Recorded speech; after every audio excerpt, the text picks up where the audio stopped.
Nocautecast 36, mais uma edição aqui da nossa resenha sobre MMA feita por fãs de MMA. Sou Davi Carvalho, diretamente de São Paulo, aqui tá um friozinho.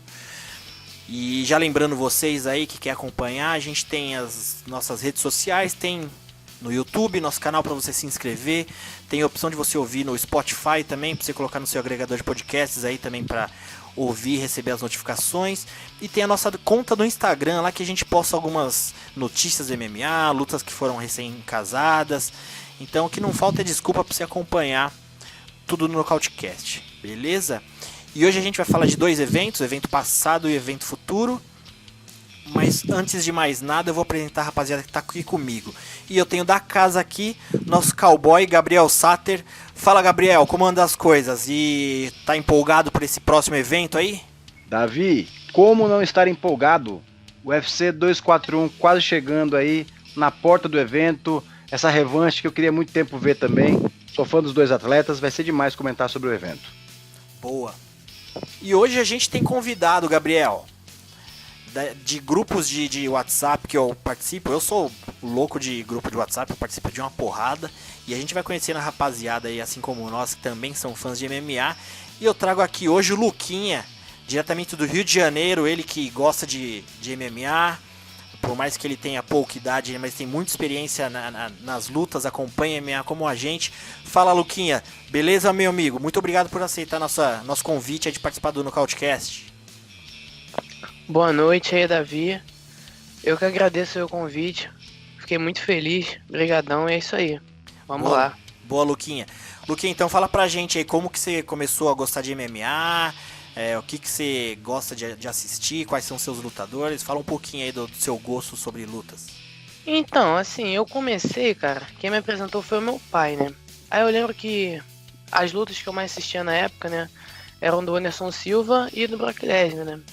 Aí eu tinha pouca idade, aí foi mais ali depois que o Anderson lutou com o Chris Weidman que eu passei a acompanhar mais. Que foi o primeiro evento, se eu não me engano, que eu acompanhei inteiro, assim, sabe? Vendo todas as lutas do card. Aí dali pra frente que eu comecei a acompanhar ali, fiquei vidrado, né? Acompanhando todos os eventos que eu pudesse. Legal. E Luquinha, você já me falou e fala pra gente aqui também. Você tá se preparando pra quando for pra faculdade, vai fazer jornalismo, vai trabalhar com esporte? É minha vontade, é o que eu quero, né?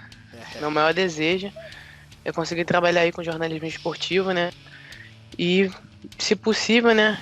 Meu maior desejo é trabalhar no jornalismo esportivo nessa área de artes marciais. Boa. E você tá em qual série, Luquinha? Tô no segundo ano do ensino médio. Ó, mais um aninho aí, depois tem vestibular e bora pra cima, né? É. Aí, Gabriel, tá vendo? Boa. A próxima geração ainda tem jeito, tá vendo?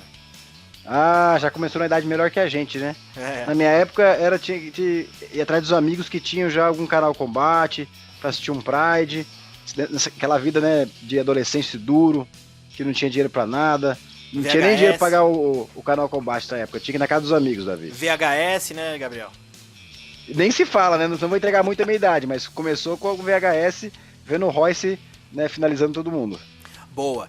Então vamos seguir aqui pro evento da semana passada, o UFC Fight Night, Shevchenko vs Carmouche, que rolou dia 10 aí que passou, e foi no Uruguai, primeiro evento no Uruguai, aí bem bacana, eu tava até ouvindo o podcast lá do canal Combate, o pessoal lá tava falando que a arena é bem bacana, eles estão com uma estrutura legal, por mais que o país seja um país não muito grande, eles criaram um evento bem bacana, com estrutura bem avançada lá, e parece que foi bem legal para quem estava em loco lá.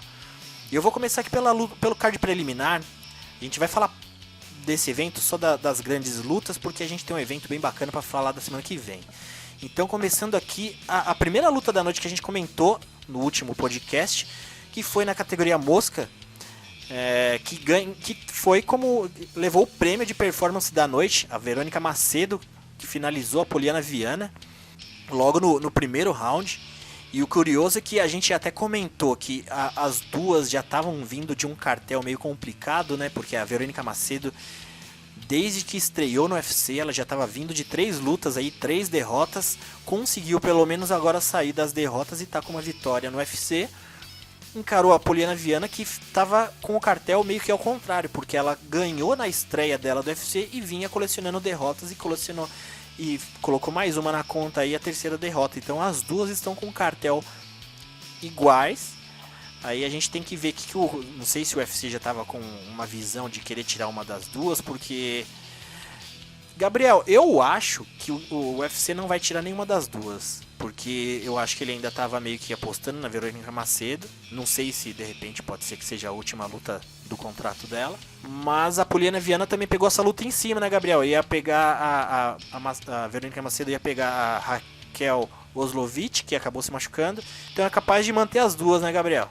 Eu acho que sim, Davi, porque a Poliana Viana acabou, né, como você falou, fazendo um favor pro UFC e lutou na categoria acima da categoria que ela luta, correto? Então com Sim. isso, né, acho que o UFC não vai cortar nenhuma das duas, não.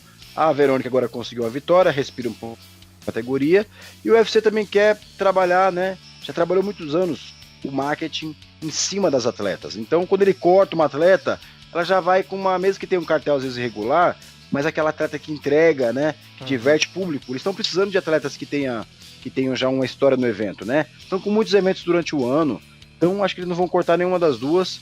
E a prova disso também é um card no futuro aí, que vai ter a Priscila Pedrita, Cachoeira. né? Contra a Ariane Lipski. Lipski, Sempre esqueço o nome acho que é o de São esqueço o Paulo nome aqui, dela. não é? Não é no evento de São Paulo? Eu acho que porque é uma luta também de duas atletas que estão vindo de derrotas, né? É. Então, assim, você vê, a Priscila Cachoeira sempre entrega, né? Tem muito coração. Lógico que ela vai evoluir muito no evento ainda, tem muito a evoluir, mas ela vem sempre entregando, né, lutas que ela deixa o coração dela no octógono, e o patrão gosta disso, né? Ganhando ou perdendo, você tem que dar show. Exato. E essa luta da Verônica Macedo e Poliana Viana, a gente comentou semana passada que são duas lutadoras que o UFC meio que apostava, porque elas têm bom marketing, as duas são bonitas, as duas têm lutas bem plásticas, só que não estava dando muito certo. E hoje saiu uma luta, Gabriel, que me lembrou esse casamento da Verônica Macedo e da Poliana Viana. Foi o Lando Vanata e o Mark Diakiese. 2 caras também que prometeram pra caramba, mas não engrenaram ainda no UFC, né? Meio que parecido o casamento, né? E o Vanata, quando surgiu aquela vez lá, a luta com o Tony Ferguson foi incrível. Deu um calor, todo mundo né? ficou de olho nele, mas realmente, né, o UFC é um evento dificílimo mesmo. Exatamente. E seguindo aqui então, a próxima luta que eu quero comentar é a Gilbert Burns, que também venceu o Alexei Kunchenko na decisão.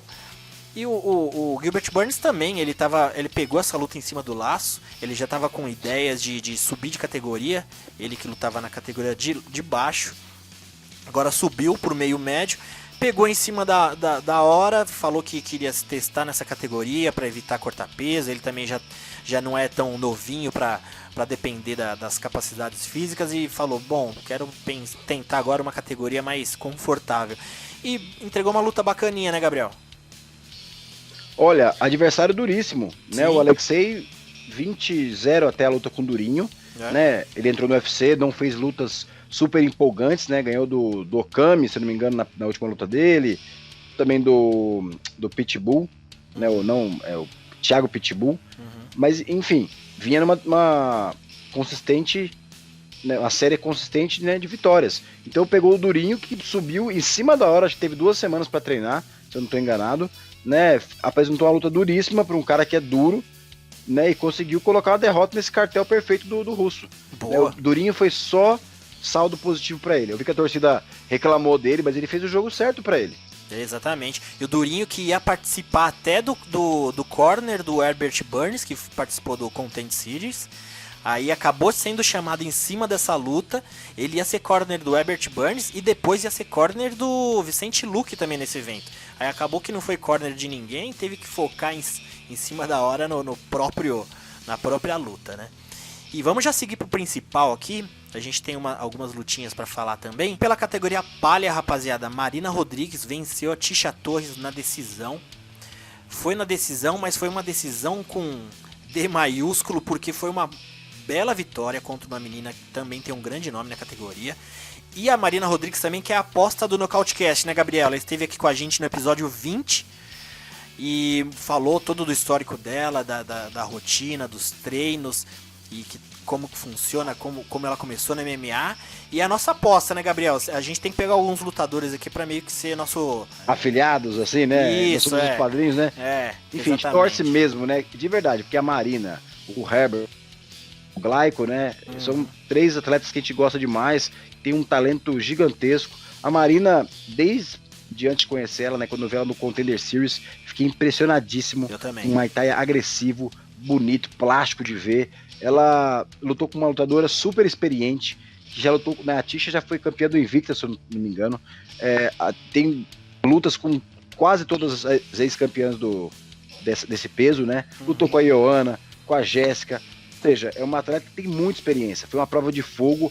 A Marina ficou calma, soube usar sua estratégia, sua maior envergadura, né? Usou muito bem aquele Muay Thai de pisão, toda hora minando a Tisha, pontuando. A Tisha entrava, ela tinha os golpes em linha. Eu fiquei impressionado com a Marina, sabe? Cada vez mais. Inclusive, acabei de casar, sabe disso, né, Davi? A próxima luta dela, porque a categoria peso palha tá super marcada de lutas, assim, tá totalmente já preenchida o top 10 praticamente.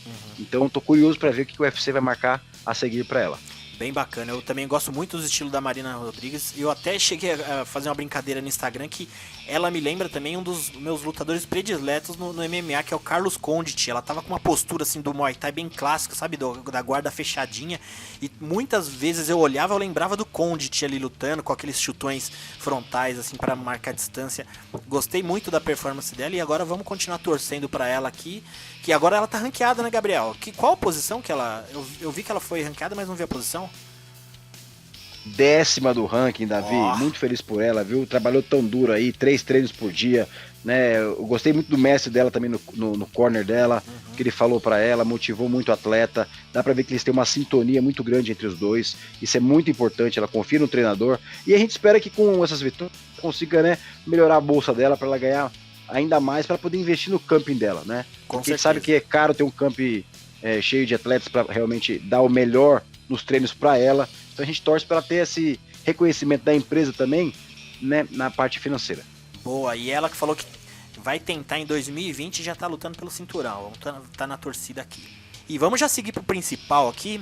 A gente tem algumas lutinhas para falar também. E a primeira delas é a categoria dos médios. Rodolfo Vieira, que finalizou Oscar Peixota no segundo round, brasileiro, multicampeão do Jiu-Jitsu. Fez uma boa estreia no UFC. Já tinha feito algumas lutas no MMA. Eu mesmo já tinha visto ele no ACB aqui, quando rolou em São Paulo. E o Rodolfo Vieira, em todas as lutas do MMA, eu acho que todas, acho que só uma tinha ido pro segundo round, se não me engano. Mas até então ele tinha finalizado todas. Luquinha, você assistiu a luta do Rodolfo Vieira? Você, com a sua visão de MMA, que você já tem esse período de experiência, o que você acha do Rodolfo Vieira, Luquinha? Você acha que ele tem que se adaptar melhor ou ele já pode começar a dar passos maiores aí? Então, eu curti a performance dele, eu achei que ele lutou bem, né?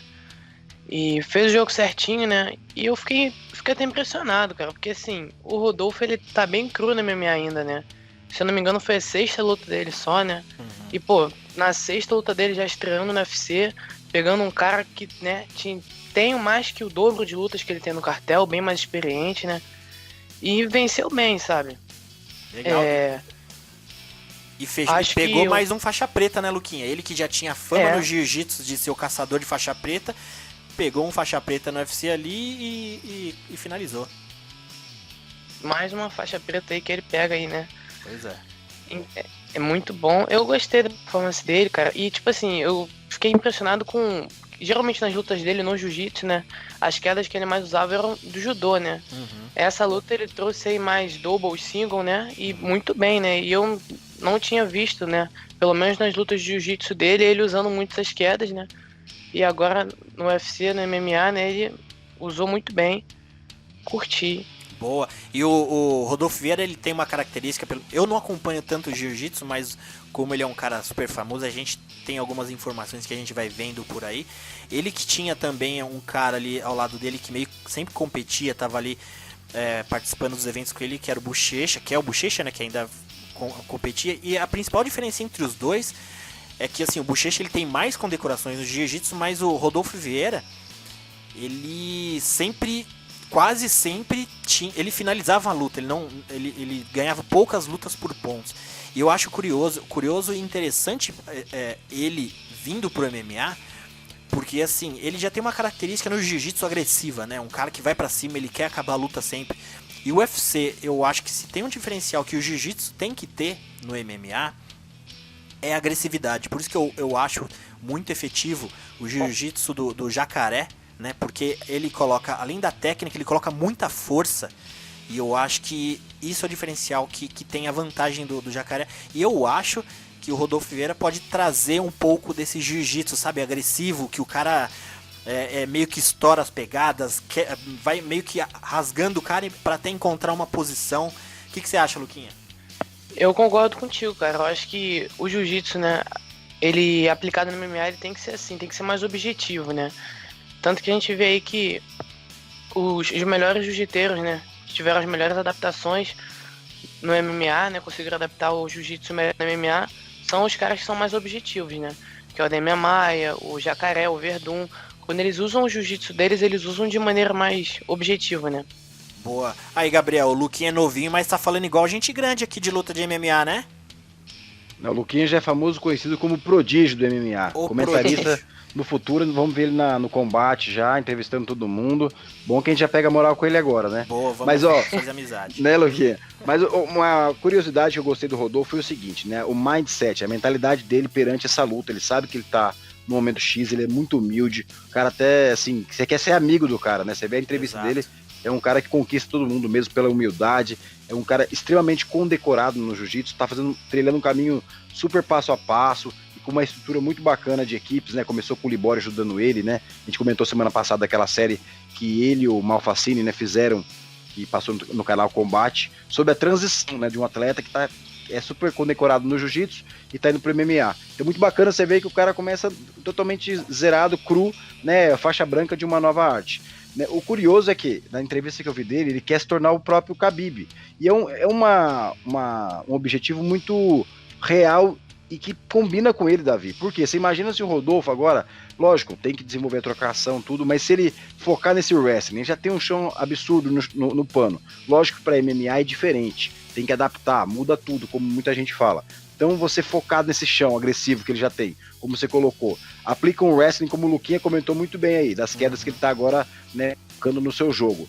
Daqui a alguns anos, cara, ele vai fazer um jogo de pressão a la Khabib, Gregor Gillespie, com esse chão que ele já tem do jiu-jitsu, ele vai ser imbatível, viu?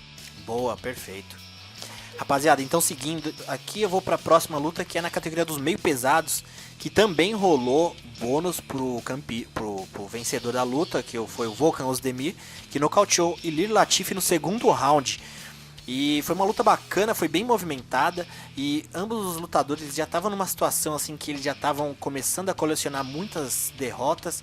O Ozdemir, ele apareceu nessa categoria dos meio pesado, meio que assustando, ganhando muitas lutas de formas rápidas. No entanto que ele faz aquele gesto que ele coloca a mão no braço, como se fosse apontando para um relógio. Depois que ele disputou o cinturão lá com o Daniel Cormier, aí ele começou a juntar uma sequência de derrotas aí, que ele perdeu pro Anthony Smith, Dominic Reyes. E agora ele voltou a colocar o verdinho ali no card dele das vitórias, em cima do Ilir Latifi, que é um cara também que eu particularmente, quando ele começou a aparecer no UFC, eu fiquei bem empolgado, assim, porque ele é um cara, ele é muito forte, ele tem também um grappling, assim, muito bem intenso, assim, ele tem muito punch, mas também é um cara que junta 3 vitórias ali, aí tem uma derrota, depois faz mais 2 vitórias, aí perde de novo, e tava vindo de uma sequência de 2 derrotas. Gabriel, o que você achou dessa luta? Você acha que o Ozdemir agora vai dar uma respirada nova aí para mais uma corrida nessa categoria, que tá mais ou menos rasa? Olha, eu preciso começar dizendo que eu apostei no Ilir Latifi e eu acho que eu não aposto nele nunca mais, porque ele morreu no gás do primeiro round. Exato, ele é assim, muito todo forte. Respeito ao Ilir, né? Ele é como você falou, eu vi até um highlight dele antes da luta, nocauteando 5 oponentes, né? Tem uma mão pesada, nocauteou lá o Ovin Sampru, que não é bolinho, né? O cara super duro. E o que acontece? Eu estava crente que o Volkan Ozdemir não tem o wrestling, né? Pelo menos até essa luta, ele não tinha mostrado uma defesa de queda né, razoável, porque o Anthony Smith levou ele pro chão. Ou seja, eu achei que o jogo forte do Ilir Latifi ia, de fato, né, se impor em cima do jogo do Volkan. Mas o Volkan evoluiu muito nessa parte, não foi quedado, né, teve compostura, achei ele mais agressivo, lembrou aquele Volkan do passado, né, que não foi aquele... que quando o suíço enfrentou o Dominic Reis, Davi, ele pensou muito, ele ficou meio temeroso, ele falou que estava com problemas pessoais naquela época, ele resolveu isso agora para esse camp com o Ilir Latifi, né, então assim, ele realmente agora deu um respiro na categoria e é justo ele ficar, porque o suíço é muito duro, ele treinando defesa de queda, né, e porque o chão dele é nulo, né, ainda era, a gente sabe disso, né, a gente vê ele no chão com vários atletas, não tem um chão bom ainda, até vi algumas fotos dele que ele postou fazendo alguns treinos de jiu-jitsu com o Cyborg do jiu-jitsu, né, que é lá de Pantaneiro, meu amigo lá do Pantanal, e achei que era o caminho ideal para ele, entendeu, para ele saber defender melhor queda, porque em cima, em pé, ele é um cara extremamente agressivo, e eu confesso que eu achei que ele tivesse levado a luta contra o Dominic Reis. Né, mas falando dessa aqui, eu realmente, mérito do Volkan, queimei minha língua, perdi meu bolão, que ia ter zerado o bolão inteiro, e mérito do Volkan, que realmente não caiu por baixo. Você zerou todas? Não, a que eu postei com vocês lá sim, menos a do Volkan. Ah, tá. Não, você acertou e só errou a do Ozdemir. Ah, bacana. E rapaziada, seguindo então, vamos pra luta co-principal do evento, na categoria meio-médio. Vicente Luque venceu Mike Perry na decisão, foi uma baita luta, dois trocadores. Eu assisti a luta de um jeito e depois que eu assisti, não sei se vocês viram esse vídeo agora que o Vitae foi convidado pelo UFC para ter um canal, né, ter uma coluna dentro do canal do YouTube do UFC, onde ele explica as lutas, e ele mostrou a visão dele, que ele enxergou na luta, muito bacana, porque tem muito... a gente viu como uma vitória clara pro Luke, mas tem muito americano falando que o Mike Perry devia ter ganho essa luta, e o Vitae fala exatamente isso. Às vezes a gente, meio como brasileiro, tenta enxergar mais pro lado do compatriota, mas não, o Vitae mostrou claramente ali, ele mostrou passo a passo da luta, onde os golpes que entravam, os golpes que ficavam na guarda, porque de fato os golpes que consideram para pontuação são os golpes efetivos, né, que acertam, não aquele que fica na guarda, que bate no braço, que o cara defende. E Luquinha, o que você achou dessa luta do Vicente Luque? Ele ali como um lutador do meio médio, e ainda mais brasileiro, você acha que é um bom nome aí que pode a um futuro próximo aí estar disputando um cinturão? Como que você acha que ele tá nessa categoria e como é que ele vai estar? Então, essa luta dele com o Perry foi uma lutaça, né, cara? Eu, fiquei vidrado assistindo a luta. Em relação à questão de pontuação, eu confesso que eu, vendo essa luta, eu assisti 2 vezes, né? E eu mudei, né? A primeira vez que eu assisti, eu achei que o Luke venceu, né? A segunda eu já fiquei meio assim, já fiquei meio olhando, já fiquei, será que, né? Talvez se dessem pro Perry também, né? Tava bem equilibrado, né? E teve muito essa questão, né? Dos golpes que você disse, né? Muitos golpes que a gente olhava assim, né? Mas revendo, olhando com calma, pega muito golpe na guarda e tal, né? E o Perry acertou bastante golpes no Luke e golpes potentes, né? O Vitae, ele até falou uma coisa que foi interessante, que ele falou que o Mike Perry, ele coloca muita força nos golpes. Então o golpe vai e faz barulho, faz um barulho alto, e o pessoal na arena ouvia aquele barulho e dava aquele sabe, dava aquela inflamada na hora, assim. E isso faz a gente também imaginar que tá sendo o cara tá tendo vantagem, mas na verdade tem muito golpe que pega ou na luva ou no braço do Luke, né? E eu acredito que o Luke, ele teve mais contundência, assim, de acertar os golpes, pelo menos dentro dessa análise que o Vitae deixou lá no canal dele, Luquinha. E você? Eu achei que ele foi mais preciso também, né? Assim, foi equilibrado, né? Mas eu também acho que o Luke venceu, né? Na segunda luta, como eu falei, mas eu continuei achando que o Luke venceu porque eu achei ele mais preciso, né? Em relação ao posicionamento dele na categoria, né? Agora ele, depois dessa vitória, tá vindo numa sequência aí, né? Agora venceu mais uma. Acho que ele mergulha de vez aí no top 10, né? E com certeza, né? Sem dúvida nenhuma, é um nome pra gente ficar de olho. Mais pra frente pode estar disputando o cinturão sim, né? É um cara novo, completo, né? Muito bom em pé, muito bom no chão, né? Tem um bom preparo. Então, assim, tem que ficar de olho no Luke e pode sim, daqui a um tempo, estar disputando o cinturão da categoria. Baita lutador. Bacana. E, ô Gabriel, e o Mike Perry, você viu a lata do rapaz? Parecia que bateu de frente com a Kombi. Nossa, Davi, coitado, hein? Realmente ficou feio o nariz dele, viu? Acho que foi a fratura de nariz mais feia que eu já vi. Eu também. Sabe, das mais feias, com certeza, viu? Coitado. Mas enfim, está bem, né? Já passa bem após a cirurgia. Uhum. E uma questão que eu quero levantar em cima do Luke, do Vicente Luque, Manda. é a resiliência que ele tem, né? Que é impressionante. Depois de começar atrás na luta, ele dá a volta por cima. Ele é curioso porque ele arruma sempre um jeito de ganhar. Isso que eu admiro nele, sabe?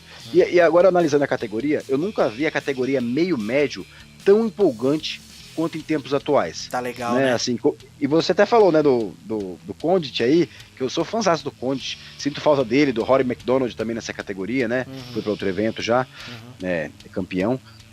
Assim, agora, eu até não casei essa luta ali no matchmaker da casa, quero até jogar isso agora para você, Davi, conversar comigo, porque eu acho que realmente ele, né, como né, acima dele no ranking, muitos atletas já têm luta marcada, né, o Ben Askren com o Damian Maia já estão, né, rumores que a luta vai ser casada, o Ben Askren até meio que confirmou isso, né, numa entrevista, e eu acredito que a luta com o Stephen Thompson faz todo sentido e seria uma luta muito interessante de assistir. Então, né, o Thompson número 7 ali do ranking, é o oitavo, na verdade, aqui, né, porque 7 e o Pettis também tá em sétimo, mas é o oitavo do ranking, Stephen Thompson, tá parado, está querendo lutar no evento de Nova York, se o Luke conseguir, digo, né, por causa do timing que ele acabou de lutar, seria uma luta perfeita, viu? Vicente Luque contra Stephen Thompson. O que você acha, Davi? Cara, eu acho também uma luta muito boa. Tem a cara do Vicente Luque, assim, é um estilo, é um casamento de estilo bom, né? Vai ser um grande desafio, porque o Stephen Thompson, a gente sabe a qualidade que ele tem. Mas assim, eu tenho um receio com relação a uma coisa. O Vicente Luque, ele tem 27 anos, né? Então ele é um cara novo, assim. Eu tenho aquela visão que eu sempre falo, que eu acompanho o pensamento do Marcelo Alonso, que o top do lutador chega aos 30. Então eu acho que o Vicente Luque ainda tem um ano e meio, 2, para ainda continuar galgando ali algumas coisas para chegar no top da carreira, que eu acredito que seja a ideia dele, ser campeão. Então assim, eu tenho receio de ele batendo o Stephen Thompson, ele já vai estar muito na cara ali, sabe? Porque eu acho que vai resolver muita coisa na categoria, como você falou aí, Gabriel. Então assim, se eu fosse dessa categoria, e concordo com o que você está falando, que é uma categoria muito difícil, se eu não fosse nesse perfil de wrestler, como é o Colby Covington, Kamaru Usman, Ben Askren, eu tentaria meio que andar com o freio de mão puxado um pouco para deixar essa rapaziada meio que se resolver sozinhos lá, sabe, Gabriel? Tipo, deixar um lutar com o outro para sobrar menos. De forma estratégica, porque não adianta a gente achar, né, o cara é lutador, ele tem que pegar quem que for, mas você tem que trabalhar a sua carreira de forma estratégica, né? Você não é porque você é um lutador, você tem que falar, não, eu quero pegar os mais difíceis porque a chance de você se frustrar é maior. Então, Gabriel, se eu fosse o Vicente Luque, beleza, pediu o Stephen Thompson, vamos ver se rola. Aí passou o Thompson, eu pediria mais algum cara ali que esteja ainda. Porque o Thompson, se eu não me engano, é quinto, que você chegou a falar na categoria. É oitavo aqui agora. Oitavo. Então, ele passou o Thompson e pega mais um ali que tá mais pra baixo, sabe? Não tenta ainda chegar muito lá em cima, porque senão ele vai entrar numa vitrine aí da rapaziada top 5. E, cara, eu acho que essa categoria ela é muito difícil por causa desses wrestlers, sabe? O que você acha? É mesmo. O que você acha, Luquinha? Concordo. É muito embaçada porque eu só olho na frente, igual o Davi falou, né? É muito wrestler carrapato mesmo, sabe? É melhor você deixar os caras se resolver um pouco, sabe, Luquinha? Você fica vendo os caras brigar de longe e fala, tem 5 ali? Quando tiver 3 eu entro na briga, mas tem muito cara ainda. Tem, ó, Kamaru Usman, Tyron Woodley, Colby Covington, Ben Askren tá vindo de derrota, mas pode entrar no bololô por causa do nome dele já. Aí o resto ali pra ele, Masvidal, o Leon Edwards, o Darren Till, até essa rapaziada ainda faz mais o estilo, casa melhor com o Vicente Luque. Mas eu não sei se ele vai ter oportunidade, se ele pega o Stephen Thompson, se vai dar tempo de ele pegar um desses, porque tá rolando muita luta também, né? Tá rolando já tem muito casamento dessa categoria também, né? Tá bem bolado pelo seguinte, né? Para e pensa comigo. O campeão Kamaru Usman vai ser casado contra o Colby Covington. Ouvi rumores que pode ser no Madison Square Garden em novembro, né? Além disso, eu acho que no mesmo evento eles querem Jorge Masvidal e Leon Edwards. Não sei onde que eu ouvi isso também, qual das entrevistas. Eu sei que o Dana White gosta dessa opção, né? O Masvidal também não, ele quer disputar o título Masvidal, mas ele falou que se tiver que esperar, melhor lutando, mas que seja recebendo bem. Ele quer show me the money, me mostra o dinheiro aí. E o Tyron Woodley, que tá voltando de uma cirurgia na mão, né? Já deixou bem claro em várias entrevistas que queria pegar Rafael dos Anjos. Ou seja, a gente tem meio que um mini GP sendo feito, né? Fora que o Anthony Pettis agora vai pegar o Nate Diaz, que é um cara que vende muito, que tem muito nome, né? Embora não esteja ranqueado, porque está há 3 anos fora do circuito. Também é um cara que tá, né, nocauteou o Stephen Thompson. É impressionante o que o Pettis fez. Se ele passa pelo Nate, né? Sabe, sei lá, quem que eles podem casar agora com o Pettis. Ou seja, a categoria tá explodindo. E esqueci de falar ainda do Ponzinibbio, que deu entrevista agora no UFC Uruguai, né? Tava com uma infecção no sangue, ou seja, tá voltando também agora. Quem que vai pegar o Ponzinibbio? Pois é. Né? Eu colocaria ele contra o Darren Till. Eu pudesse casar, né, o dono do UFC. O que você acha, Luquinha? Ponzinibbio contra Darren Till, perdão. Excelente casamento, né? Bom pros dois, né? Pro Ponzinibbio, que vai pegar um cara, né? No caso, o Till, mesmo vindo de derrotas aí, é acima dele no ranking, né? Se eu não me engano. E ele vencendo, né? Sobe mais no ranking, né? E pro Till também, né? Que é uma luta de recuperação, né? Apesar do Ponzinibbio ser um cara muito duro, né? No papel é um cara abaixo dele no ranking, né? É uma luta de recuperação, digamos assim. Baita luta. Boa, rapaziada. Então vamos seguir em frente aqui. Vamos passar rápido, porque essa luta principal que eu vou falar agora, que rolou uma defesa de cinturão pela categoria dos moscas, onde a Valentina Shevchenko, a campeã, venceu a Liz Carmouche na decisão. E a Shevchenko, que é a lutadora que representa Lima, né, no Peru. Na verdade, eu acho que ela é do Quinquirstão, alguma coisa assim, mas ela representa o Peru. E, Gabriel, vou te falar que a Valentina, ela usou a expressão defender o cinturão ao pé da letra, porque ela só defendeu, né? Poucos momentos ali ela foi pra cima, mas a Liz Carmouche também ajudou a atrapalhar demais, daquela movimentação dela esperando. Parecia que tava esperando um momento, tava esperando, no entanto que perdeu a luta e falou, não, se tiver outra luta, aí eu vou. Então assim, ela deixou pra resolver, deixou pra fazer alguma coisa depois que a luta acaba. Uma luta bem chata, né? Eu ouvi até que o John Fitch falou que essa luta, ele até me mandou um WhatsApp, Gabriel, Davi, essa luta tá meio chata, né? Então, se o John Fitch falou, é porque o negócio tá feio, né? Davi, eu te confesso, sou muito fã da Valentina. E o que acontece? Eu fiquei também com essa mesma impressão, a luta foi chata de ver. Como é que a Liz Carmouche tem a chance da vida dela pela segunda vez, né? Porque ela disputou o cinturão contra a Honda, né? E agora tem uma segunda oportunidade. Como é que ela não aproveita? É tudo ou nada, tá perdendo ali, né? A gente sabe que o desafiante tem que fazer mais que o campeão. A Valentina ficou num jogo de contra-ataque, esperou, a desafiante não fez nada e, né, ninguém ficou feliz com essa luta. Exato. Eu duvido que o UFC case uma luta das duas novamente. E você viu que... Não tem nem o que comentar, foi muito chato essa luta. E você viu que durante a luta... Eu dei umas pescadas mesmo, assim, eu pesquei durante a luta. E eu peguei e mandei no grupo do sexto round lá, que eu participo com os caras, falando que em 5 rounds eu pesquei 6 vezes. E o André Azevedo acabou mandando no ar lá, falando, o Davi mandou aqui no grupo que dormiu 6 vezes, não sei o que. E não era zoeira não, eu cochilei mesmo. Olha, é verdade, eu vi o André Azevedo falando, fiquei orgulhoso de lembrarem, né, Luquinha? O Pound for Pound, número 1 do mundo nas charges de MMA, Davi Carvalho. Rapaziada, então vamos seguir agora pro... Luquinha, você tem alguma coisa que você quer adicionar da Valentina Shevchenko e Liz Carmouche? Você gostou da luta? Passei longe de gostar. Ainda tava muito ruim, chata, né? Mesmo, muito chata. É exatamente o que você falou, Davi. Ficou aquele vai, não vai, né? Uhum. Pelo que eu entendi, né? Assim, a Liz Carmouche, né? O forte dela, né? O carro-chefe dela é o card, né? Ela é muito boa. Pelo que eu entendi, ela ficou nessa de esperar, né? Eu acho que ela tava esperando a Valentina ficar um pouco desgastada, cansada, né? Pra ela poder fazer alguma coisa na luta, né? Só que a Valentina não ficou e ela ficou até o final da luta, né? Vou e nunca foi, né? Pois é.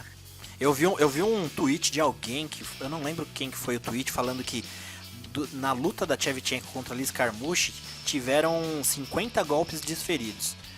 Isso foram 5 rounds de 5 minutos. Só que na luta da Marina Rodrigues contra a Tisha Torres, eu acho que foram 80 e poucos. Isso que foram 3 rounds. Você vê a situação que foi a luta da Shevchenko e da Carmouche. Nem desferir golpe direito elas desferiram. E tem até uns gifs rolando na internet aí da Liz Carmouche dando uns socos no ar, assim. Eu não sei, a ideia de distância dela tava tão bizarra que ela dava uns golpes, só que a Valentina tava lá do outro lado, assim, bizarro. Enfim, eu acho que a gente até falou demais dessa luta que não trouxe tanto entretenimento pra gente. Uma pena, porque tinha Valentina Shevchenko, que é uma campeã que a gente adora assistir lutas, e a gente acreditou que a Liz Carmouche também, por ser um nome grande na categoria, ia entregar uma luta, e foi no que foi. O matchmaker da casa. Olá, meus amigos do Nocautecast, aqui é o Gabriel Satter com o matchmaker da casa. Vou casar a próxima luta da Valentina The Bullet Shevchenko, campeã peso mosca feminino do UFC, que acabou de bater Liz Carmouche, que é a número 3 do ranking, e em junho também ela bateu por nocaute, né, a Jessica Eye, que é a desafiante número 1 do ranking. Ou seja, quais seriam as opções para Valentina a seguir? E eu acredito que o UFC teria que fazer mais uma luta para definir a próxima desafiante desse peso, entre a Katlyn Chookagian e a Jennifer Maia, atleta brasileira. Faz uma luta entre as duas, quem ganhar merece sim disputar o título com a Valentina. Essa seria a minha escolha. Claro que não dá para deixar de falar, né, da Vivi Araújo, brasileira, que vem numa crescente, bateu Alex Davis na última luta, tá em número 7, e vai lutar contra a Jessica Eye no final do ano. Então nada impede que, se ela ganhar da Jessica Eye ano que vem, ela consiga uma disputa de cinturão nessa categoria, né, nessa categoria que não é muito populosa e de fato é meio carente de desafiantes, né, contundentes para desafiar a Valentina Shevchenko, que é uma pedreira. Então essa é a minha escolha. Eu vou dessa semifinal entre Katlyn e Jennifer. A próxima luta que eu vou casar é para Marina Rodrigues, brasileira, que bateu a Tisha Torres pela categoria peso palha feminino e com isso alcançou a 10ª colocação no ranking, minha gente. Muito feliz por ela, merece muito, tem um cartel invicto hoje em dia, né? Continua invicta e agora aqui pra cima vários desafios interessantes para ela, né? De cara, número 9 do ranking, né? A Alexa Grasso ou a Carla Esparza, mas as duas já tem luta marcada entre elas, por sinal. Aí você olha o ranking, número 7, Michelle Waterson. Bom, tá com luta casada com a Joanna Jedrzejczyk, que é número 4 do ranking. Acima da Michelle tem a Weili Zhang, número 6, que já tá com luta marcada com a própria campeã Jéssica Batistaca. Acima dela, Cláudia Gadelha, número 5, acabou de ser confirmada uma luta dela com a Cynthia Calvillo, no UFC lá em dezembro. 7 de dezembro, eu acredito. Com isso, sobra a Nina Ansaroff, número 3 do ranking, e a Tatiana Soares, que está lesionada e deve encarar, eu acredito, a vencedora de Jéssica Batistaca e Weili Zhang, né? Eu acredito que a Soares deve pegar a vencedora dessa luta. Temos duas opções para Marina. Uma, esperar o resultado da luta entre a Alexa Grasso e a Carla Esparza, que é agora dia 21 de setembro, ou desafiar a Nina Ansaroff, que é número 3 do ranking e a única atleta top 10 que não tem luta marcada, né? Tem também a opção de esperar a luta entre a campeã Jéssica Batistaca e a Weili Zhang, e quem sair derrotada poderia ser uma luta também viável para o final do ano aí, né? Vamos ver o que vai acontecer, mas a minha escolha seria a Nina Ansaroff.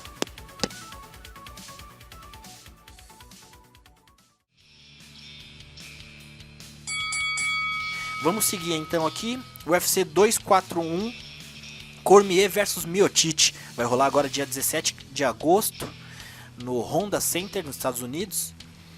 E eu vou comentar só uma das lutas que eu destaquei aqui, que eu vou destacar, que é a do Rafael Assunção versus Corey Sandhagen. E é uma luta interessante pra gente.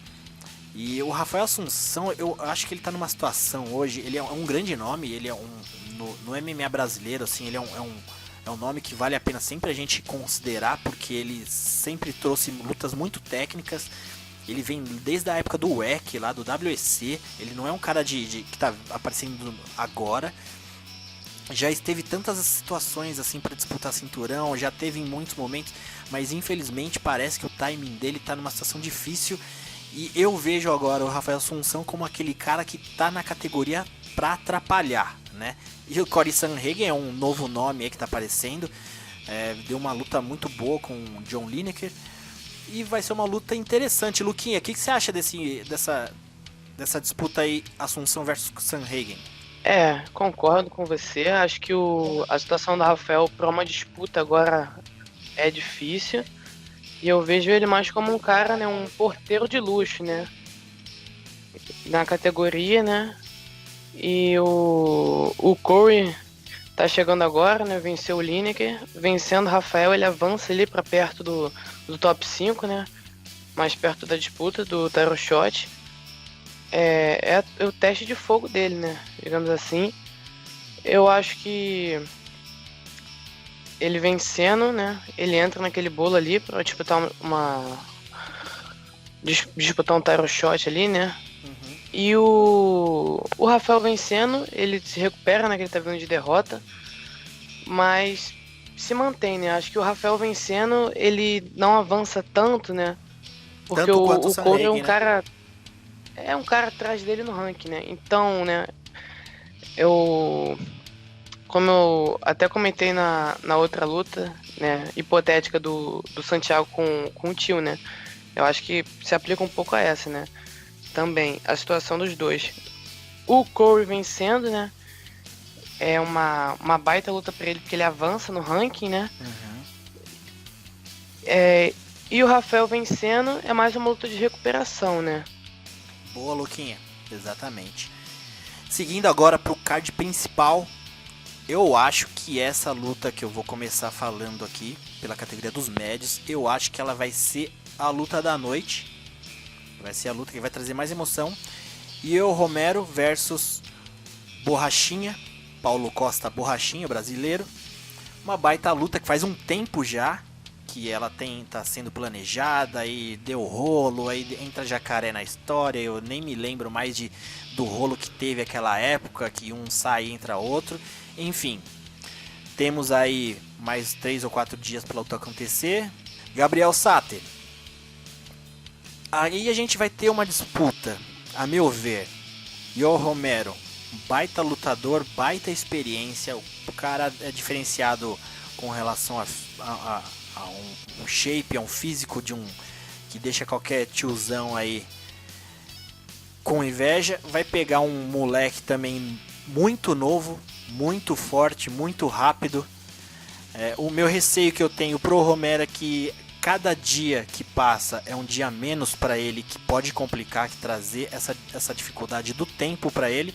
Mas no papel, Gabriel, infelizmente eu não consigo ver o Borrachinha vencendo o Romero. Muita gente tá falando, o pessoal começa a levantar um hype, aí quando vê a gente tá se colocando em dúvida, né? Pelo menos eu, na minha opinião, já falo, putz, é verdade, não, Borrachinha é o tamanho do cara, o cara é forte, não sei o que. Mas olhando no papel, pra mim, tudo leva a crer que vai ser uma... Não vou falar um baile, porque pode ser que seja uma luta mais justa, mas eu acho que o Romero vai mostrar toda a experiência que ele tem no MMA contra um cara que, o Borrachinha, que ainda não teve grandes desafios na carreira. Pegou um Johnny Hendricks num momento que o Johnny Hendricks e nós lá no octágono tava quase a mesma coisa. Pegou um Yara Hall, que também deu um calor no Borrachinha. Gabriel, né, depois dessa meio que introdução com um pouco de opinião minha aí, o que você tem a dizer? Davi, adorei sua colocação. Realmente é uma luta que intriga, uma luta que deixa a gente, né, aguçado para assistir, ansioso, tanto porque ela foi marcada várias vezes e não aconteceu, né? Muitas pessoas falavam, né, que o Borrachinha devia pegar alguém mais próximo dele no ranking, né, do que pegar já o número 1, um cara super gabaritado, mas o Borrachinha tem essa visão, acredita nele, isso é muito importante pro atleta também, porque o risco é altíssimo, mas se ele ganha, ele tá ali na boca do gol para ser o próximo desafiante ao cinturão peso médio, né? Claro que pela frequência de lutas, ele tá um ano parado também. Assim como o Romero deve estar até um pouco mais, se duvidar, né, o Romero? Sim. Mas, enfim, dois estão um bom tempo sem lutar. É como você colocou, o que faz, pra mim, o peso da balança puxar pro lado do Romero é justamente horas dentro do cage. É uma luta apertada. Eu acho que os dois têm condições de ganhar, né? Uma patada do Borrachinha derruba qualquer um, né? A gente sabe que ele comeu vários jabs, encheu a boca dele com a velocidade do jab do Uriah Hall. Então a gente também fica com isso na cabeça, né? Se o Romero colocando alguma mão, como é que o Borrachinha vai suportar, né? Eu acho que ele tem condições de ganhar do Romero, sim, tá? Acho que o Romero é um pouquinho favorito pela sua experiência, como a gente colocou, mas não vou ficar surpreso se o Borrachinha ganhar, não. É uma luta dura de apostar. Eu tô pensando a semana inteira nela, porque eu sei que vai vir palpite aqui do Nocautecast daqui a pouco, e eu tenho que fazer minha aposta. Mas eu tô com você, acho que é 51-49 aí por cento pro Romero. Boa. E você, Luquinha, o que você tem a dizer? Você que aí, eu ia falar que você é da nova geração dos fãs de MMA, mas você tá há tanto tempo quanto a gente. Como que você enxerga essa aparição aí meteórica do Borrachinha, que veio do TUF Brasil ali, né? Mas se eu não me engano ele perdeu pro Márcio Lioto na época, fez algumas lutas, que vai encarar o cubano aí. Como que você vê essa luta? O Borrachinha teve uma ascensão meteórica aqui, né, no MMA nacional. Ele, como você falou, foi no TUF Brasil, perdeu pro Márcio Lioto, né? Mas ele lutou na categoria que nem era dele, né? Se eu não me engano, ele lutou de leve ou meio médio, né? Pra poder entrar no TUF, né? Ele não lutou na categoria dele, mas teve uma participação até boa, né? Saiu pro Márcio Lioto. Depois ele limpou aqui o MMA nacional, né? Teve uma sequência muito boa, né? Foi pro UFC, né? Aí tá nessa sequência boa, mas nessa luta eu acho que a parada é bem difícil pra ele. Eu vejo o Romero bem favorito. Porque assim, em pé, né? Eu vejo o Romero, os dois têm as mãos muito pesadas, né? Mas eu vejo o Romero um pouquinho mais técnico. E também tem a questão da experiência, né? Aí vai pra luta agarrado, né? Aí é uma discrepância, né? O Romero tem um baita wrestler, né, cara? E eu acho que esse é um ponto que pode desequilibrar na luta, né? Se o Romero é estratégico, né? Querendo derrubar mais, eu acho que ele tem nível pra colocar o Borrachinha pra baixo, sim. O Borrachinha é treinado, né, pelo mesmo treinador de wrestler do Henry Cejudo, né, o Eric Albarracin. Só que a gente viu o Borrachinha sendo quedado pelo Uriah Hall, né, cara? Assim, né, cada luta é uma luta, mas ali deu pra gente ver mais ou menos como é o nível de wrestler dele, né? E também na trocação, como o Gabriel falou ali, né, engoliu vários jabs do Uriah Hall, né? Tomou um knockdown. Exatamente. Ficou bem cansado, né? E, pô, a gente pega, né, comparar Uriah Hall, né, com o Yoel Romero, né, cara, nem tem como, né? Não dá, né? Sabe o que eu acho que parece essa luta? O que eu acho que pode fazer a diferença? Sabe aquele cara que treinou futebol na escolinha a vida toda e o cara que treinou na várzea a vida toda?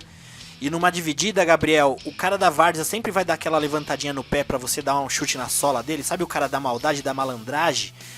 Eu vejo muito essa luta, sabe? O Romero, ele já é um cara conhecido como eu acho ele o mais malandro do MMA. Eu acho que o Nate Diaz é o mais malandro fora do MMA, mas no universo do MMA. Mas o Romero, dentro do octógono, ele é muito malandro, ele é muito ligeiro, ele sabe todos os caminhos, todos os artifícios, ele sabe como tirar vantagem dos momentos. Ele tem um histórico gigantesco no wrestling. E o wrestling também é um esporte também que traz muita experiência. Por mais que o Romero ele tenha começado tarde no MMA, o lastro de treino que ele tem, eu acho que o Borrachinha tinha que nascer de novo para tentar ganhar mais experiência, para tentar alcançar o Romero um dia. Porque nem que o Borrachinha tente o resto da vida ficar treinando, ele não vai conseguir ter o banco de horas de treino que o Romero tem, sabe? Eu acho que é toda essa volumetria e toda essa somatória que vai fazer a diferença, sabe, Gabriel? Com certeza, Davi. Eu te entendo e concordo mesmo. Essa, não vou dizer catimba dele, né? Mas ele tem uma malandragem de octógono mesmo. Tem os atalhos, né? Do cage. Então, assim, o caminho pra ele, como o Luquinha colocou, é abusar do seu wrestling, não dar chance ao azar e gastar aquele ímpeto, a força do brasileiro, né? E gastando aqueles braços, fazendo. Eu lembro da luta que o George St. Pierre lutou com o BJ Penn pela segunda vez. A estratégia do canadense foi o quê? Levar o BJ Penn pra grade, cansar os ombros do BJ Penn durante 2 rounds, pra acabar com o braço do, né, boxer BJ Penn, que aí com isso ele dominou a luta. Ou seja, é uma estratégia que funciona para muitos atletas, né? Eu acredito que o Romero tem, o Borrachinha também tem a sua parcela de chance. Ele pode vir surpreender, a gente não sabe como é que o Romero vai voltar, ele sempre vem preparado. E acredito que o Romero também, depois de 2 batalhas com o Whittaker, né, ele vem mordido, ou ele vem já para aposentar, porque mais cansado, né? Ele passou muito perto, né, Davi? Foram 2 guerras com o Whittaker, ele teve chance na luta para ganhar. A segunda, muito mais, né? Foi aquela que ele não bateu o peso, não valia o cinturão, mas, putz, deu até dó, viu? Ele ter visto o cubano ser campeão. Mesmo com a malandragem, né? A lá Tim Kennedy, quando ele ganhou do Tim Kennedy, que foi esquisita aquela vez, sim, no banquinho. Que ali também foi uma guerra de malandragem, né? Porque o Tim Kennedy também, quando meio que quase que nocauteou o Romero, ele deu uma segurada feia na luva do Romero ali pra conseguir acertar aqueles uppers no Romero. Mas enfim. Ah, eu não lembrava disso. Eu assisti um trecho dessa luta hoje. Eu assisti hoje um pedaço dela. Sabe aquele momento que o Tim Kennedy quase nocauteia o Romero, né? Ele segura a luva do Romero por baixo. Você vê que ele agarra na luva mesmo, com uma mão, e com a outra ele vai dando uns upper e o Romero vai andando pra trás. Então, assim, foi malandragem contra malandragem. Por isso que eu não fiquei tão chateado pela malandragem do Romero depois de ficar lá no banquinho um tempão, porque o Tim Kennedy também foi meio sacana. Depois você dá uma caçada, né, nesse momento, aí você vai ver que o Tim Kennedy segura na luva do Romero. Bem na... Ladrão, né? Que rouba ladrão. Tem então, 100 anos de perdão. Você vai defender quem, né? Enfim. Então vamos embora aqui para a próxima luta, pela categoria dos meio médio. Anthony Pettis versus Nate Diaz. Uma luta, eu acho que essa luta vai ser a luta da noite. Eu falei isso da Romero e do Borrachinha, mas agora eu também falo dessa. Mas é uma luta, Gabriel, muito difícil. Eu tava tentando palpitar, porque eu já tive que fazer o palpite lá do 6º round. Depois a gente vai fazer o nosso lá do Nocautecast. Mas é uma luta muito difícil da gente palpitar, pelo menos pra mim, palpitar, né? Mas eu acho que a categoria vai fazer a diferença, ô Gabriel. Eu vou de Pettis, hein? Vou falar antes de você falar, porque parece que eu tô te copiando em tudo, hein, Davi? Não, mas imagina. eu acho que eu vou de Pettis. O que você me diz então, Gabriel? Manda aí. Eu vou de Pettis pelo seguinte, aquela perna da frente do Nate Diaz, né, o tempo inteiro ali. Nate Diaz é um atleta que tem um cardio excelente, tem um chão super perigoso, né, sabe levar pro chão, tem suas quedas, tem seu jogo de chão, né, agressivo, como a gente vinha falando do jiu-jitsu aqui. Claro, é um lutador que tem uma envergadura também excelente, é peso leve. Já no peso médio ele também fica mais na média, né, é longo, mas nem tanto. E eu acredito que o Pettis vai ter um jogo em pé que vai conseguir o quê? Com chutes e minar aquela base do Nate Diaz, aquela perna da frente dele. Com isso, vai dificultar, né, a movimentação do Diaz. Eu acredito que ele vai minar aquela perna, vai fazer um jogo de distância, vai trabalhar a trocação e vai levar por decisão essa luta aí. Boa. E ó, é só a gente falar do Nate Diaz, ó quem chegou aqui, Gabriel, para participar da resenha com a gente. Mestre Ursano, você tá por aí, meu amigo? Boa noite, rapaziada. Tanta área aqui. Ó quem chegou. Mestre Ursano, hoje tá aqui o Gabriel com a gente. E sabe quem tá aqui com a gente? Não sei se você lembra ele dos grupos de WhatsApp, do Luquinha. Lembra do Luquinha? Luquinha. Não me recordo do Luquinha. É que você ficou pouco tempo no outro grupo que a gente tava, né, Luquinha? Eu fiquei pouco tempo nesse grupo. Eu não fiquei tanto tempo, não. Por isso que ele não deve lembrar de mim, mas eu lembro dele. Mestre Ursano, Mestre Ursano, a gente tá falando aqui agora de Anthony Pettis versus Nate Diaz. Você entrou agora na conversa só pra falar do Nate Diaz, que eu sei que você é fã dele, né? Rapaz, boa noite a todos aí da bancada, né? Chegamos um pouquinho atrasado, a gente tava numa festividade aqui. Mas vamos lá. Nate Diaz é um marginal, Nate Diaz, entendeu? É complicadíssimo falar desse camarada. Isso é tudo de ruim que tem no MMA, né? Mas ele prestou um serviço no MMA. Sim. Quando ele surrou o Conor, que é mais marginal do que ele, consegue ser mais marginal e mais odiado do que ele, E Nate Diaz, se tudo der certo, o Showtime vai conseguir trazer uma vitória aí em cima desse desserviço para MMA. Chama-se Nate Diaz. Boa. E Luquinha, o que você me diz, Anthony Pettis e Nate Diaz? Eu, como o Gabriel deu a opinião dele, eu acho que a categoria vai fazer diferença. O Nate Diaz vai estar bem maior. Por mais que o Pettis tenha tido uma performance boa contra o Wonderboy, eu não sei, eu não gosto de falar isso, mas eu achei que aquela vitória pro Wonderboy foi uma ocasião ali que o Pettis encontrou, que ele tava levando um calor naquela luta. Mas enfim, eu acredito que essa categoria do meio médio pro Pettis vai encontrar um Nate bem maior.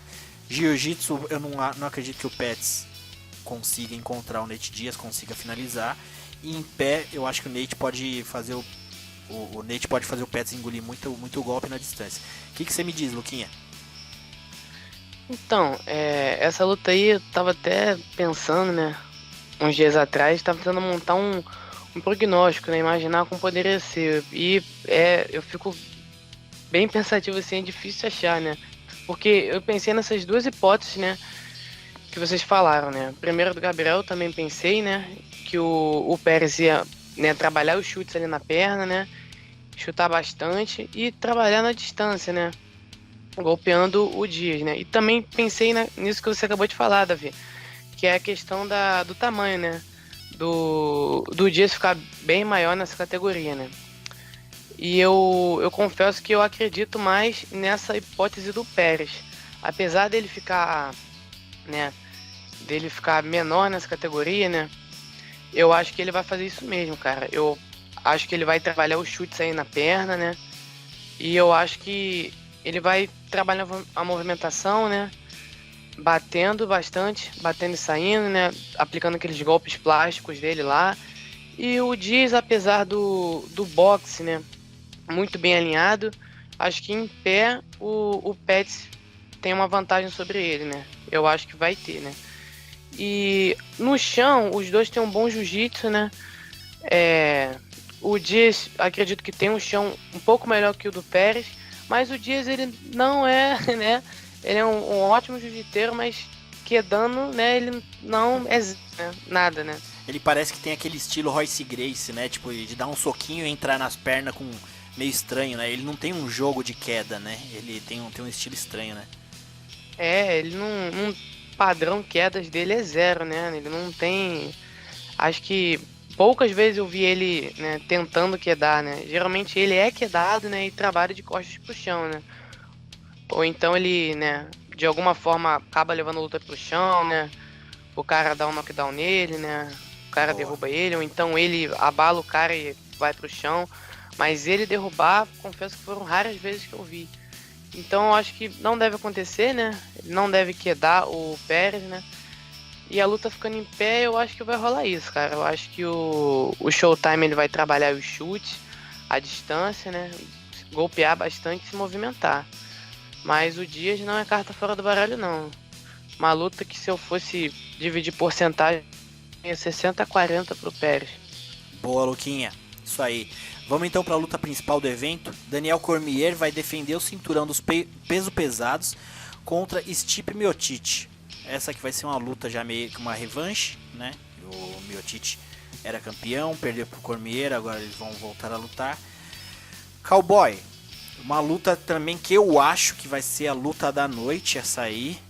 O que você me diz? Olha, eu tô há semanas estudando essa luta aí, viu, Davi? E vou te falar, luta difícil de falar, essa luta principal, viu? Essa porque né? O que acontece? É complicado demais, porque baseado na primeira luta dos dois, né, o Miocic vinha melhor na luta, mas é claro, já que o Daniel Cormier já revelou sobre isso, que ele não é o lutador que começa bem no primeiro round. Já perdeu vários primeiros rounds, perdeu pro Anthony Johnson, né? Enfim, é um lutador que não começa da forma mais rápida possível, né? Com isso, o Miocic vinha bem na luta e foi pego num golpe que o Daniel Cormier revelou ter estudado. Eu acredito que essa próxima luta, né, o Miocic não vai cair nessa tipo de golpe de clinch, né, como ele foi nocauteado, e vai ser uma luta muito mais dura, inclusive o Cormier já sabe disso. O Miocic tem a vantagem do tamanho, da envergadura, né, mas o Daniel Cormier tem a vantagem né, daquela pressão, daquele wrestling absurdo que ele tem, que dita o rumo da luta, né? Se ele conseguir grudar no Miocic, ele vai quedar o Miocic. E o Daniel Cormier, no peso pesado, nunca perdeu.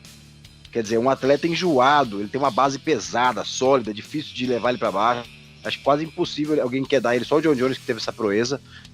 Então, assim, é uma luta muito complicada de apostar, de fazer um prognóstico mesmo, né? Assim, no papel. É uma luta 50-50, né? Eu ainda vou definir meu voto, mas é bem capaz de eu ir de Cormier, porque, embora acho que o Miocic tem tudo para ganhar essa luta, vai vir mordido, vem numa revanche, é a luta da vida dele, né? Daniel Cormier também não vai querer perder essa luta e manchar o seu cartel, né, invicto no peso pesado, entendeu? Agora, tô curioso para ver também o seguinte, Davi. O Miocic ficou um ano parado, mais de um ano, 13 meses parado, né, desde a última luta entre os dois. O Daniel Cormier ficou mais ativo, lutou contra o Derrick Lewis, né, e fez uma cirurgia em seguida, e ficou um tempo sem treinar. Então eu quero entender agora quem que vai voltar melhor fisicamente, porque o Daniel Cormier demorou para voltar a treinar porque ele não conseguia nem fazer nada. Então, assim, tem essa questão também que tem que colocar na balança. Fisicamente, se for na questão estética, com certeza vai ser o Miocic, porque o Daniel Cormier vai vir que nem um professor de matemática, sabe? Aquele cara gigante. No entanto, que esses dias até comentei lá no grupo, né, Gabriel? O único cara de sobrepeso que eu aceito no UFC é o Daniel Cormier mesmo, porque o resto, quando eu vejo aquele cara peso pesado, barrigudo, com banha sobrando, eu já torço contra, não gosto muito dessa ideia, não. E Mestre Orsana... o que você diz dessa luta, meu amigo? Você acha que vai dar o quê? Você acha que o Miocic, por exemplo, um cara que vem do boxe amador também, mas também fez muito, tem uma bagagem um pouco no wrestling ali colegial, não nada comparado com o Daniel Cormier, mas você acha que o Cormier tem capacidade de segurar o Miocic no chão, o ground and pound, alguma coisa assim? Então, na verdade, essa luta eu estive estudando muito ela, e eu não consigo ver um prognóstico diferente que não seja uma vitória do Cormier. A minha torcida é torcida pelo Miocic, porém, eu tentei estudar o que o Miocic pode apresentar. Será que ele consegue fazer um jogo à la John Jones, bater na distância, né? Porque o Cormier, ele corta muitos espaços, ele é muito bom em cortar os espaços, ele é muito bom em achar a distância, né? Então, eu estive assim estudando e não sei se aonde o Miocic pode vencer. A minha torcida é para ele, mas eu tenho que corrigir o Gabriel aí. O Gabriel falou que o único que conseguiu a proeza de quedar o Cormier foi o John Jones, negativo. O sueco fez isso também, Gustafsson, né? Se eu não me engano, o Anthony Johnson também fez essa proeza. A gente achou até estranho, falou assim, o que o Anthony Johnson quer fazendo esse jogo de queda com o Cormier? Então, bom, enfim, a não ser que o Miocic consiga fazer uma luta mais longa, batendo na distância, fugindo do raio de ação, não consigo ver nada diferente com a vitória do Miocic, do Cormier, não. Boa. Eu acho que o Anthony Johnson tentou quedar o Cormier, mas acho que ele não chegou a conseguir. Eu lembro porque todo mundo zoou com o QI do Anthony Johnson na época, tipo, por que ele vai tentar quedar o Cormier? Acho que foi isso, não foi, Gabriel? Você lembra disso? Acho que ele deu uma quedinha curta, foi coisa rápida. E o Cormier levantou logo em seguida. Saquei. Foi tipo, bateu e ele quicou. Entendi. E aí ele ficou insistindo na queda, mas aí o gás dele foi todo embora, que já não é um primor, né, no gás. Foi isso que aconteceu. Boa. Mas o Gustafsson quedou sim, Gustafsson quedou perfeitamente. Ô Gabriel, essa semana não, acho que foi ontem também, teve muito bafafá aí do John Jones, né? Ele aproveitou esse momento do Cormier pra falar que não vai querer mais luta contra o Cormier, não sei o que. Você andou vendo essas notícias do John Jones e Cormier? Certeza, Davi, certeza, eu vi isso sim. Vi dos dois lados, do Cormier falando e do Jones falando. Mas sabe o que é isso? Se o Daniel Cormier vencer essa luta contra o Miocic, eles vão querer casar com o John Jones. A questão é, ele quer porque quer lutar na categoria meio pesado. Então o Daniel Cormier vai precisar de um tempo para conseguir perder esse peso, né, esse extra peso dele, para conseguir bater essa categoria. Então ele não vai conseguir de repente lutar né, em novembro ou dezembro, talvez desse ano. Né? Vou me surpreender se ele conseguir. E é um jogo também de valorização do passe. O que quer dizer isso? Ele quer ganhar o máximo de dinheiro possível, porque ele estava revelando que de pay-per-view vendido contra o Stipe Miocic ano passado, Daniel Cormier, foram vendidos 500 mil pacotes. Contra o John Jones foram 950 mil. Ou seja, é uma diferença muito grande para os atletas que ganham esse percentual de venda do pay-per-view. Quero dizer o quê? O UFC quer fazer essa luta. O UFC está fazendo muito evento. Eles vão ter interesse em fazer essa luta de novo. Dana White quer. Quando ele quer, ele abre o cofre, minha gente. Abre o cofre, a luta vai acontecer. Então, quando eles falam, não, a gente não vai mais lutar, eles estão valorizando o passe de cada um. Você falou essa questão do Cormier aí. Ele realmente, ele tá, de um tempo pra cá, ele tá atrás de dinheiro. No entanto, que ele tava querendo aquela luta com o Brock Lesnar, né? Mas pensando nisso que você falou aí, Gabriel, você tem razão, né? O Miocic, ele não é um cara que levanta card, não levanta market para um evento. Será que essa colocada do Nate Diaz nesse card também não foi algo que o Cormier pediu, assim, tipo, ó, eu luto com o Miocic, mas esse card tem que vender, sabe? Será que pode ter rolado um pouco disso também, né? Porque ele não teria motivo para fazer uma luta com o Miocic agora. É que não tinha opção, né? Para e pensa, tudo bem. Eu gostaria de ver o DC contra o Ngannou. Mas assim, pela meritocracia, o Miocic realizou feitos na categoria peso pesado que ninguém tinha feito. Ninguém tinha defendido 3 vezes o cinturão. Não, então o Miocic tinha, né? Não, eu falei com relação, assim, na visão do UFC. Por mim, o Miocic já devia ter tido essa luta antes, assim, eu acho que ele tem todo o mérito. Mas pensando pelo lado do UFC mesmo, porque o Miocic também, quando o Cormier ganhou do Miocic, o UFC largou o Miocic de lado, assim, não quis mais nem saber, sabe? Tipo, porque ele é um cara bem low profile, né? Tipo, ele carrega muito pouco nome para os eventos que ele luta. Então, assim, o UFC meio que cagou pro Miocic, né? Querendo, com o mal da palavra, mas foi mais ou menos isso, né? Eu só fiquei pensando nisso porque você falou esse negócio do Cormier querer dinheiro e eu fiquei pensando, realmente, de fato, tem uma luta do Cormier com o Miocic agora rolando, mas também tem o Nate Diaz, que é um cara que chama view também pra caramba pros eventos, né? Não, chama demais, né?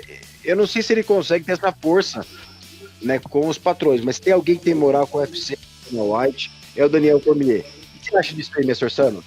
Na verdade, o Miocic, ele bateu o pé, né? Ele bateu o pé, ele peitou as vontades do UFC, apesar de ser um cara que não vendável, né?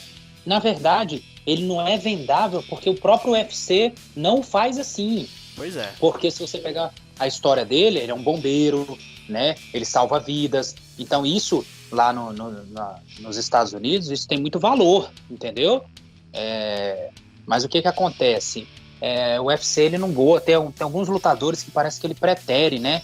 Não sei se é porque ele tem a naturalização, ele vem da Croácia, né? Ele tem a sua nacionalidade croata.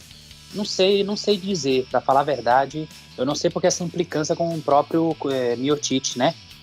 É que parece que o UFC, quando tem um querido da divisão, ele só trabalha com aquele um querido, sabe? Ele devia trabalhar meio hoje o queridinho é o Ngannou, né? E o Cormier também, né? O Cormier pelo feito que fez, né? Mas ele não era esse queridinho todo também, não. É porque ele subiu até o campeão, né?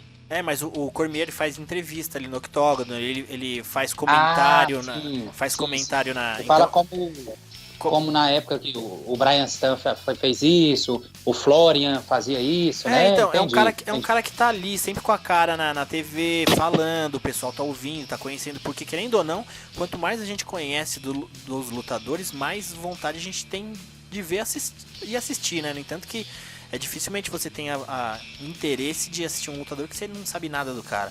Então, o Cormier também tá ali, né? Barra, né? Tem aquela forçação de barra também, né? Por exemplo, lembra o queridinho lá, o Ken, né? Que ele chamava de Ken. Como é que é o nome dele? O nome dele... o Sage Northcutt. O Sage Northcutt. Pelo amor de Deus, aquilo é uma forçação de barra, entendeu? Hoje também, assim, ainda hoje tem uma forçação de barra enorme em cima do California Kid, né?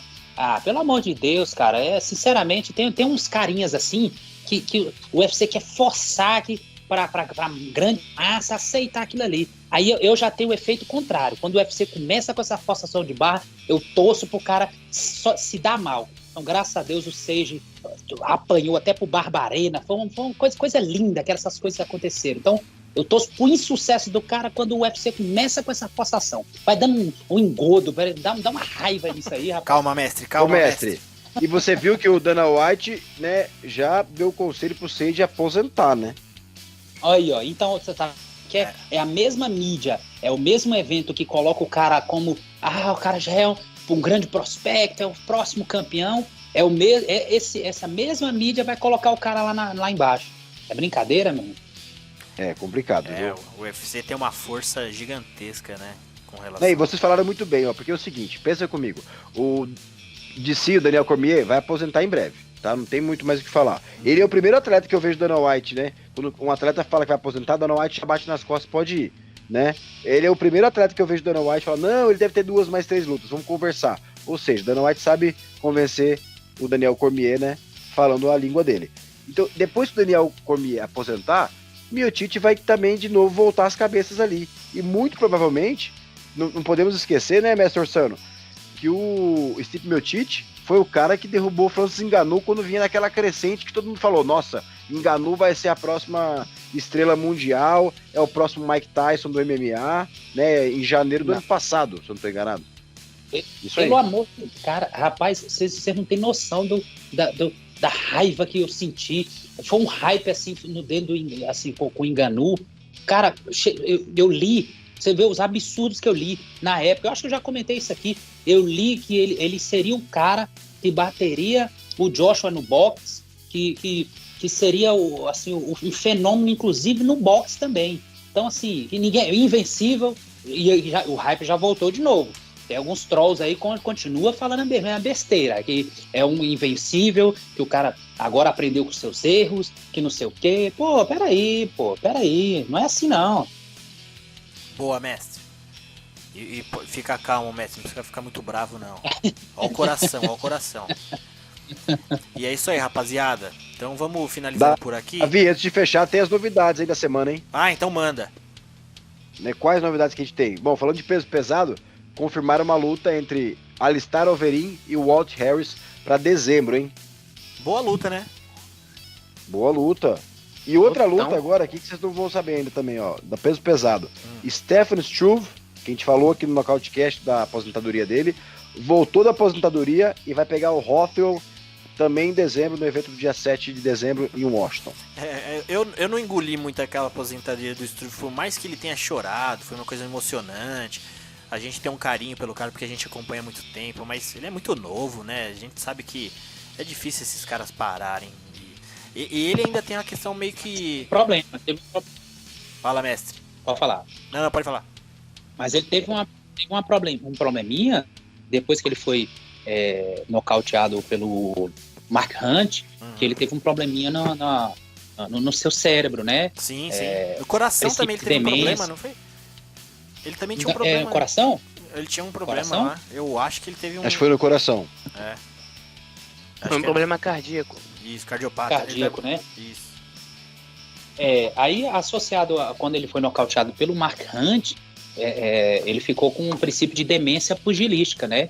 Então, é um cara que ele quebrou a mandíbula, né? Quebrou a mandíbula também. Isso. Puta, o cara só se acabou, né?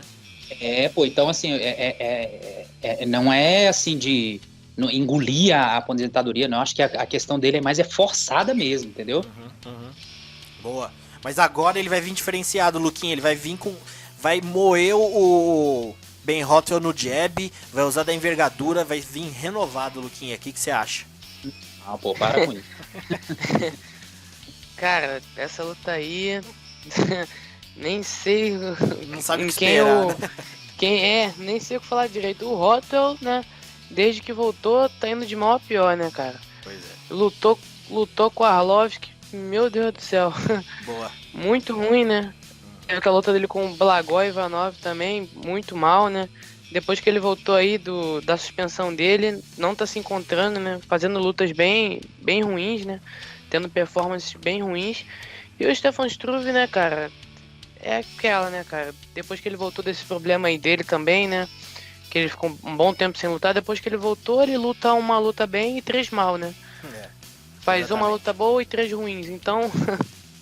Boa, Luquinha. Gabriel, tem mais coisa no pente aí? Não, hoje são só essas duas mesmo, porque o evento final de semana, né, já tá cheio de olhos nesse evento, um evento grandioso, e tô muito ansioso, Davi. Boa. É isso aí. Então, Cowboy, vou já me despedindo de você. Gostou do convidado aí, Luquinha? Tem futuro, né? Fenômeno, é um prodígio do MMA, o futuro jornalista, né, que veremos crescer aí. Boa, já fazer amizade de agora. Você vê, né, Gabriel? A gente aqui é estratégico. A gente faz amizade com o Glaico França, que vai ganhar $1 milhão, o Luquinha, que vai ser o próximo Ariel Helwani. Tem que ter contatos, né? Ó, se ficar metido depois, hein? A gente solta os podres e os nude na internet, né, Gabriel? Não, aí o mestre Orsano que vai falar sobre ele. Ah, Luquinha já foi, né, mais da gente, agora tá famoso lá, maior salário da Globo. O Orsano vai falar. É isso aí. Cowboy, muito obrigado, meu amigo. Eu combato. Boa, Cowboy. Valeu, até a próxima, então. Obrigado, Davi, obrigado, meus amigos. Mestre, que bom que você veio no final. Luquinha, parabéns aí pelo seu conhecimento, prazer falar com você. E até breve, meus amigos. Boa.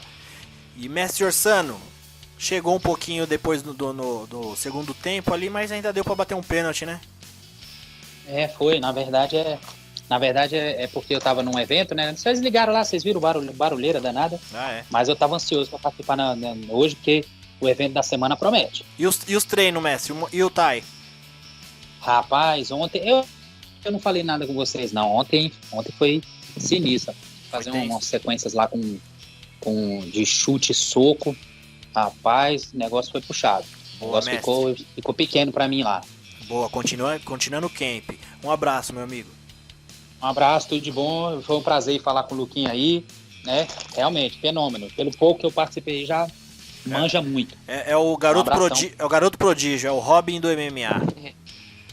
Só não coloca negócio de Sage, né? Não coloca nesse balaio aí, não, que aí vai... Não.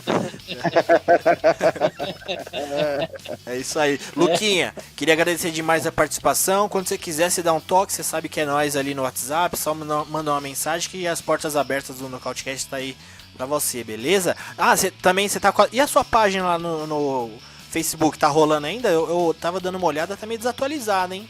O professor V vai puxar a orelha. Eu tava desativado, né? Não tô ativo, mas vou voltar. Eu já tô com a página lá, mas eu vou voltar. Foi até bom você falar, porque eu acho que antes de ontem eu lembrei dela. Eu falei, pô, cara, tem que voltar com a página, né, cara? Boa.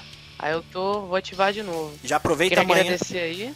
Aproveita amanhã e já posta o episódio novo que você tá participando lá na página, fala pra todo mundo, né? É MMA Fans, né? Boa. Isso aí, Luquinha, não vou estender muito não, que senão daqui a pouco você leva bronca e tem hora de dormir. Minha mãe já passou aqui, já me olhou de cara feia.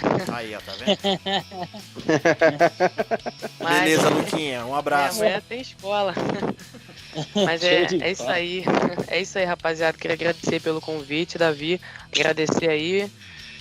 Agradecer também, muito bom estar aqui conversando com vocês. Valeu aí, mestre Orsano, Gabriel, tamo junto. Sempre que quiser me convidar, cara, eu tô sempre disponível. Muito feliz, gostei bastante de participar.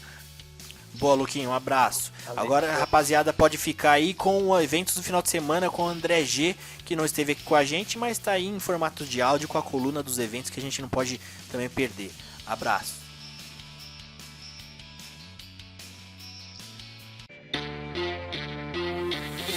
Eventos do final de semana. Fala pessoal, tudo certo? Aqui é André G, mais uma vez trazendo para vocês o que há de melhor no mundo do MMA, além do UFC. E essa semana que teremos aí poucos eventos para comentar, eu trago primeiramente o One Championship Dreams of Gold, que ocorre aí na madrugada de quinta para sexta-feira. A gente pode ter acesso a ele via YouTube, certo? Vai ser um evento bem diverso, vamos ter aí lutas de kickboxing, incluindo aí o George Petrosian, e teremos bons nomes para se observar aí no MMA, como Tan Lee, Shuya Kamikubo e o Gustavo Balar. Todos os três são nomes aí para a gente ficar bem de olho, porque eles podem se provar grandes atletas e chegar aí no alto nível dentro desse evento. Já no domingo, nós teremos o 18º card do Rising Fighting Federation, esse evento que veio aí, né, como um Pride 2.0, né, liderado pelos mesmos nomes do grande evento japonês da década passada. Ele vai ser capitaneado aí pela disputa entre a estrela japonesa Kyoji Horiguchi e o prospecto japonês Kai Asakura. Esse evento vai trazer ainda alguns nomes bem conhecidos do público mais atento, como é o caso dos ex-UFC Takeya Mizugaki, Gerald Brooks e Justin Scoggins. É isso aí, rapaziada. Esses são os eventos do final de semana. Vale a pena ficar ligado. One Championship, Rising Fighting Federation, 2 eventos asiáticos agitando aí na nossa semana, certo? Um abraço a todos e até a semana que vem.